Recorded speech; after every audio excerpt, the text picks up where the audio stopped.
Okay, so I'm sitting in my car filming this. Why? Because I'm lazy and it has the best lighting. And to start the YouTube channel, I just have to get over my fear and start doing it.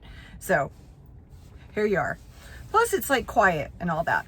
So I'm just looking around my car and I wanted to show you a few things in my car that point towards saving money right now. Some things I have going on. Just noticing, one, I have old printer cartridges that I saved and I am exchanging them for the ones that actually fit my computer. In the back, right there, I've got laundry that I took to my son's house when I watched my grandkids because I don't have a washing machine in my, hold on, I'm looking for that thing. Oh, here it is. I don't have a washing machine in my apartment right now. I will in a week. But I don't now. So I've been taking my laundry over there to save money. Another thing, free hat. My kids and I did the Trail of Lights fun run, got free hats. It's actually really cute, right? Free stuff cute? I don't know. That's going to be one of our things, saving on clothes. Number one way, these are not in any order. Number one way to save money, cut subscriptions, okay?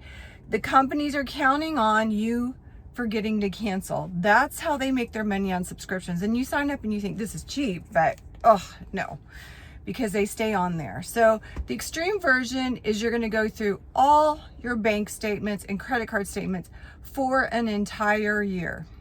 And you're going to write down all the recurring subscriptions.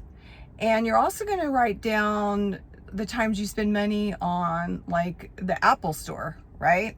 For maybe not even subscriptions, but for games, like more points for games or whatever.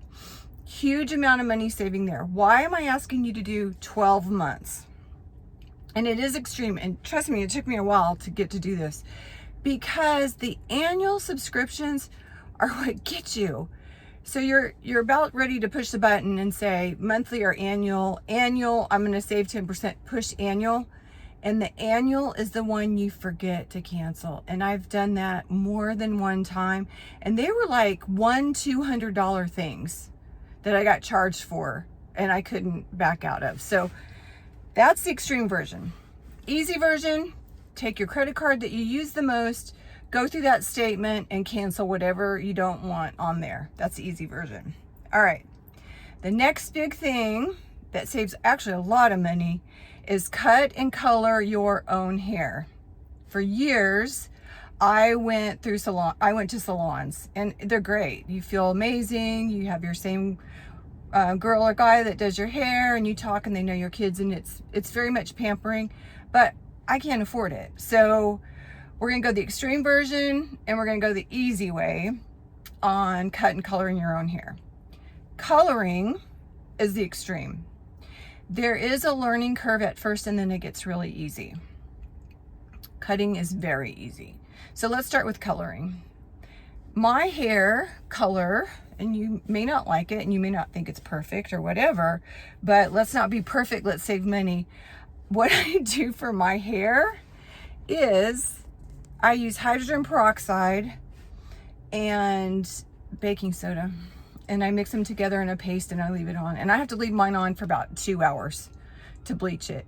And what I do is whenever my roots start showing too much, I just do that. Usually on the day I'm doing chores around my house and I just leave it on and then my hair's done.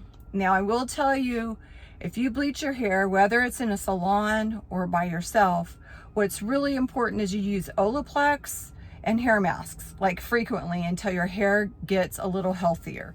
So I've bleached my hair a ton over the years and it's not as healthy as say my daughter's, but the Olaplex and the protein mask help get it back. So that's one way to color your hair. The other is henna. Y'all, when I was pregnant and I didn't want to use chemicals, I used henna, and I'm a natural brunette. Now I'm like brunette and gray. And I used henna, and henna comes in all kinds of different colors.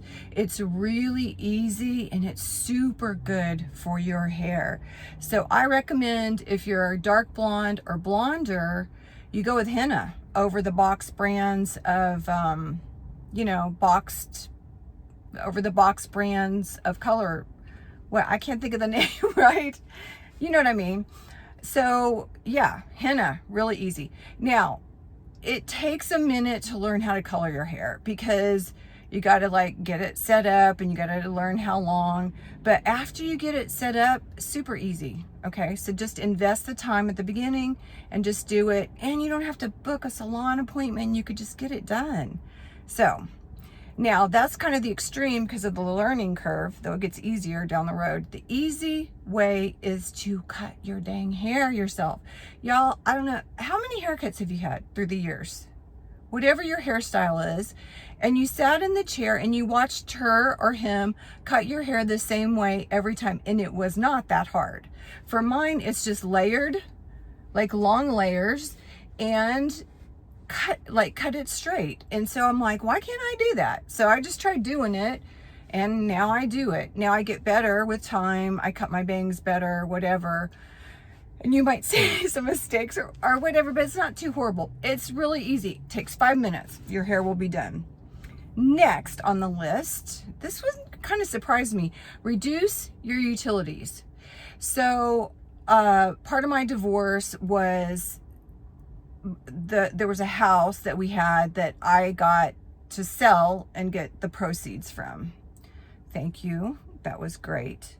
So I inherited the utilities for it, and I realized that the electric was really expensive.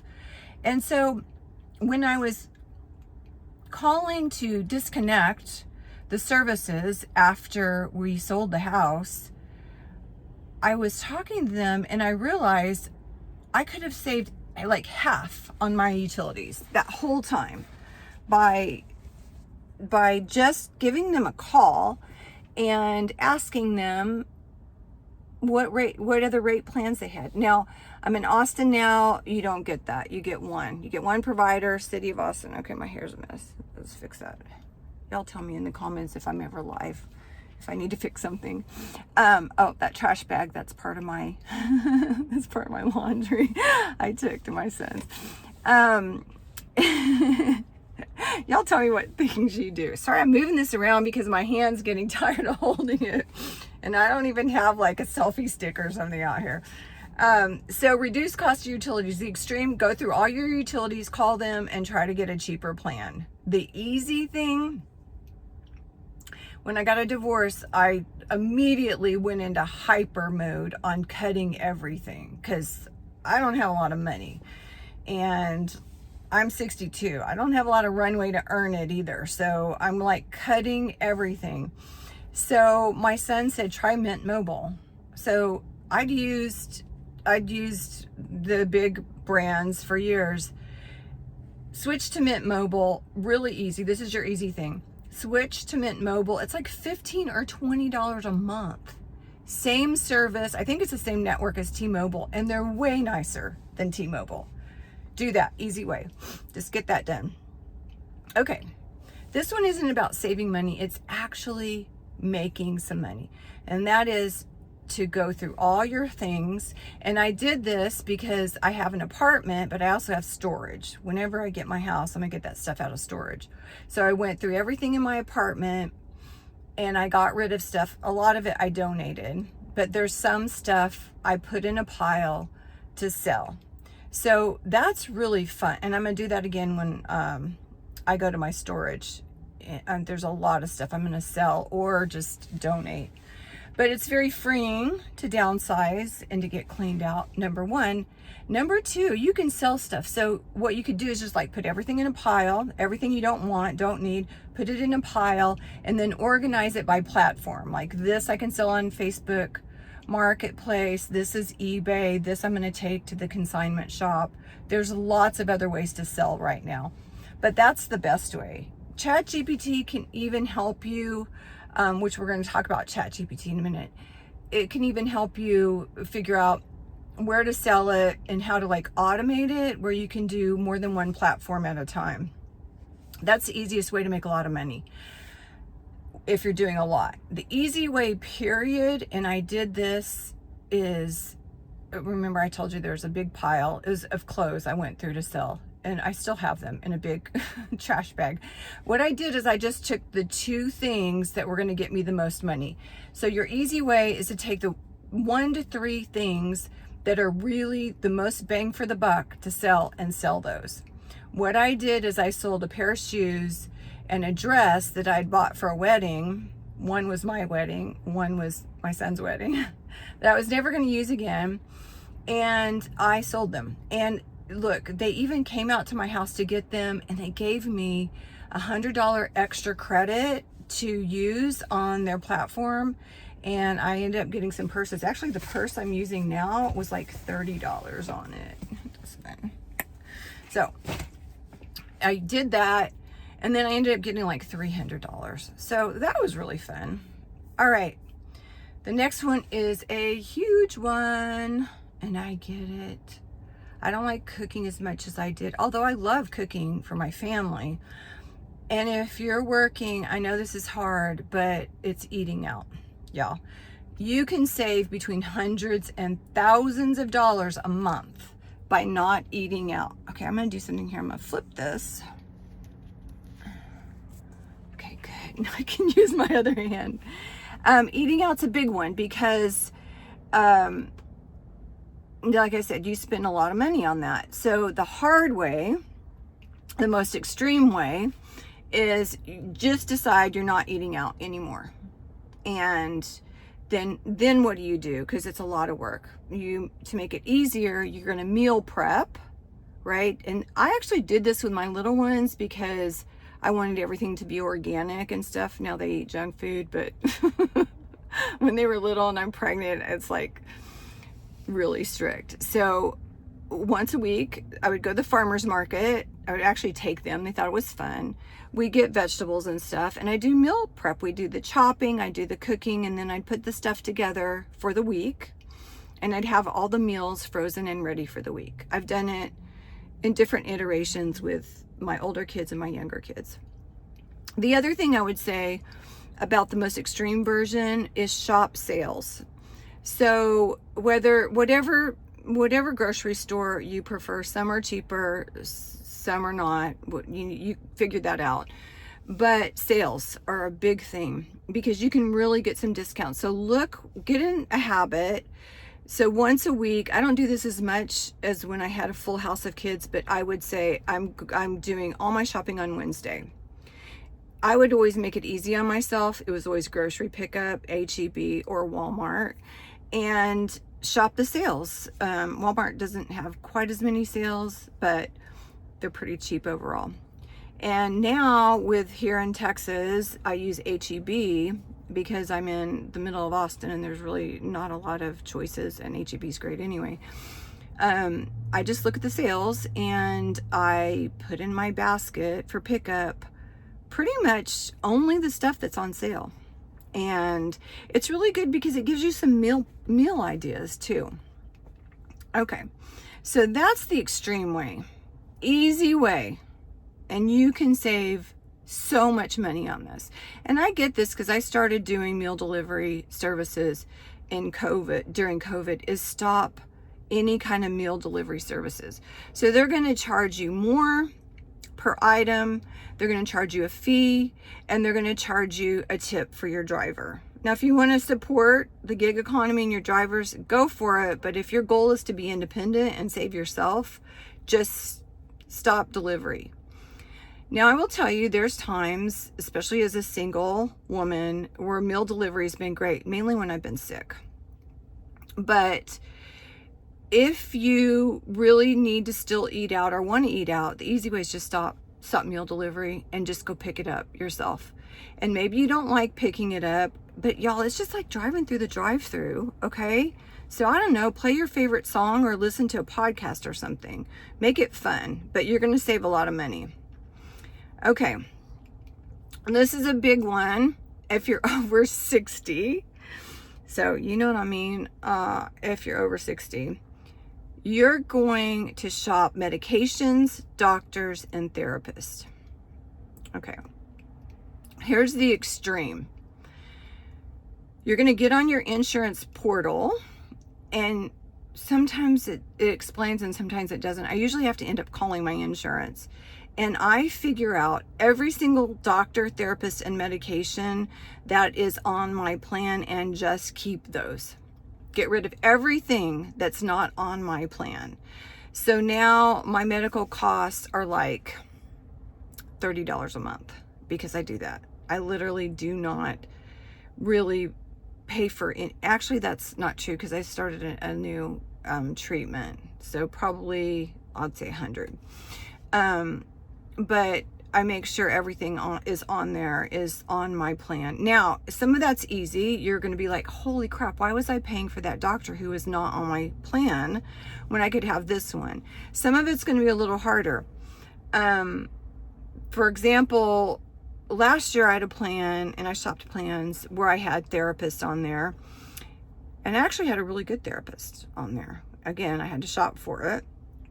This year I have a plan without therapy, because I don't need therapy as much this year. So, you know, you might have to go with a different therapist than the one you've been with for 10 years, or you can just decide, nope, I'm going to spend money on that one thing. The hardest thing for me was giving up bioidentical hormones. Because no matter how hard I tried, and I tried and tried and tried, I couldn't get insurance to cover much of it at all. So I gave that up. But now I'm like used to it. So anyway, if you want to go an easier way on this one, you're going to use something like GoodRx. They have coupons. And just get in the habit of looking at GoodRx. You can ask your pharmacy. They'll give you often the coupon for it. Or you could change a different pharmacy, because sometimes one pharmacy is cheaper.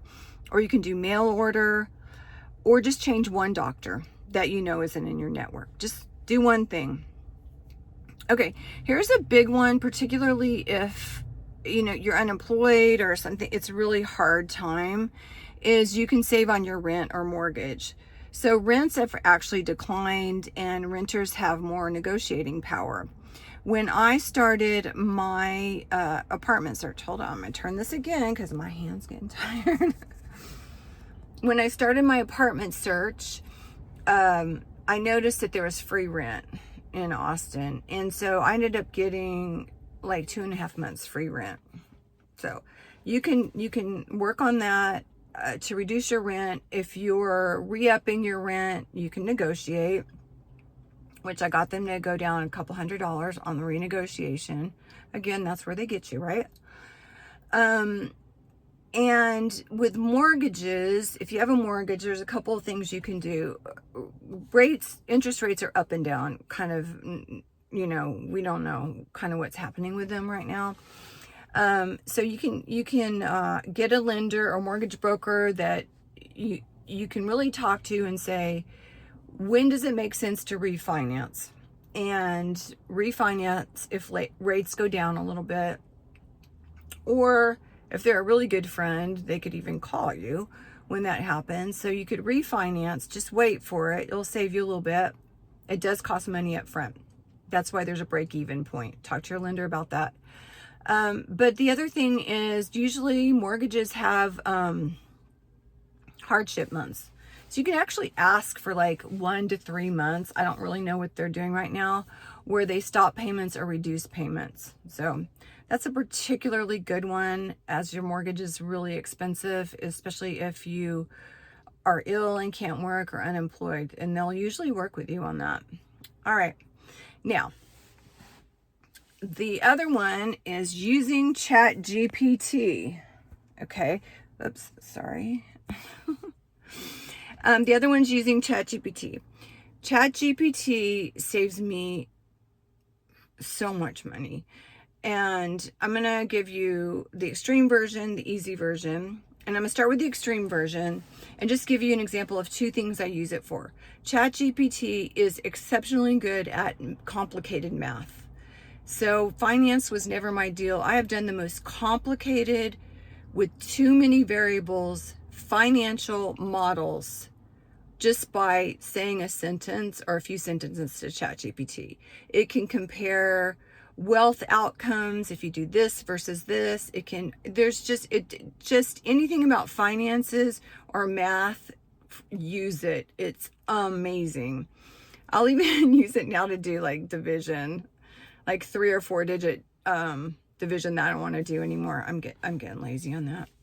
So that's one thing I use ChatGPT for. The other, which I used a lot, especially right after my divorce and moving to Austin, being alone, is I used it for my therapist. And so one thing ChatGPT can do for you, first of all, it's very validating. Its language model is to be very, very validating. So you're like, oh, I feel so much better. But and you can change the settings on this, but it will save your information. So let's just say you have a coworker named Janice, and Janice is a horrible, difficult person. And so it will save your information about Janice. It will do this with anything, like anything you're working on, so you don't have to go over everything with it. It will, so you say you come home one day and you had a hard day with Janice. You're just going to go, and you can use just your voice on it now, not have to type it in. I use it in my car a lot. And you're going to just say, I had such a hard day with Janice today. And it's going to validate you and go like, oh, was she like that again? If you have difficult situations with coworkers, you can like put an email in there and they'll tell you how to handle it. 2 ways. I use it so many ways. It's ridiculous. All right. One tip on ChatGPT, and I use the free version. I've tried the other version and I don't need it, but free version and maybe the higher version, I think it's called Pro, does this. So ChatGPT was trained on a model from a couple of years ago. And so if you ask it, for example, if you ask it about Donald Trump, it will give you information on his first term, assuming he's president, right? So you have to ask it to either do deep research or say, as of today, and put the day's date, give me the information. Just a little tip, or you might get the wrong information. Also, sometimes it will mistake what you're asking. Sometimes you don't ask correctly, and sometimes it doesn't get it. And so it will give you advice and it's not accurate because what it's looking at as far as data from you and your request is not accurate. So you might have to go, oh, no, I meant this, or no, you're wrong. That's the extreme way to use it.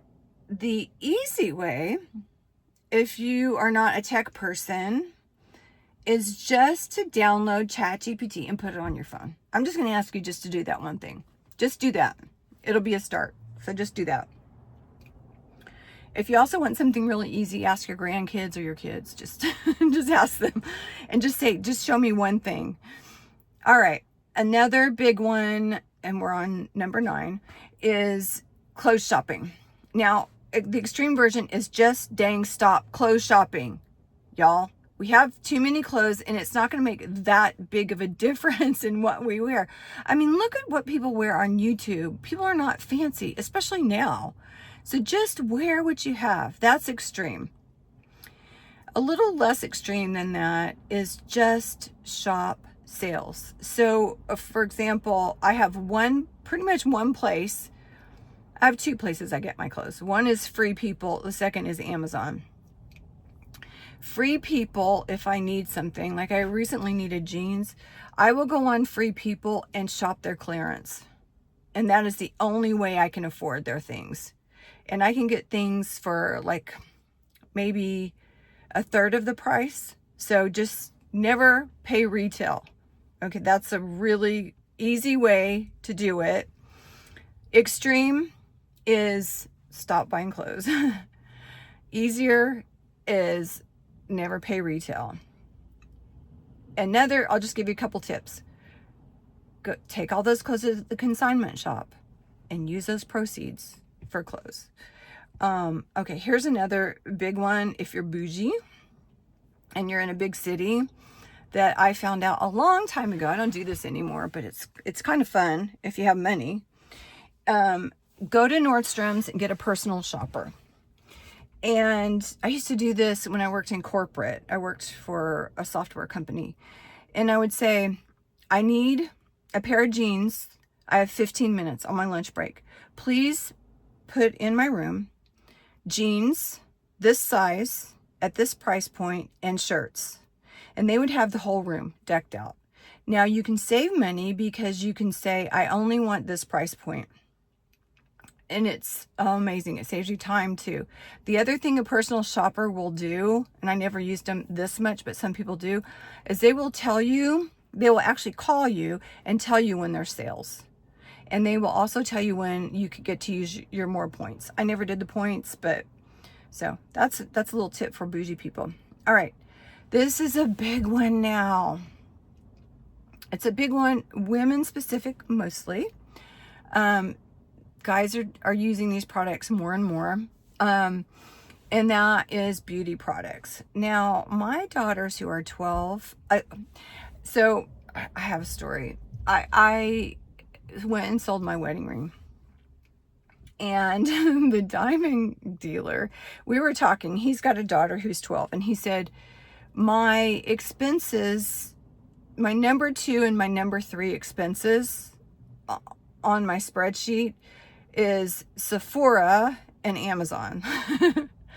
And I get that because my daughters love Sephora. I mean, I can't afford it now.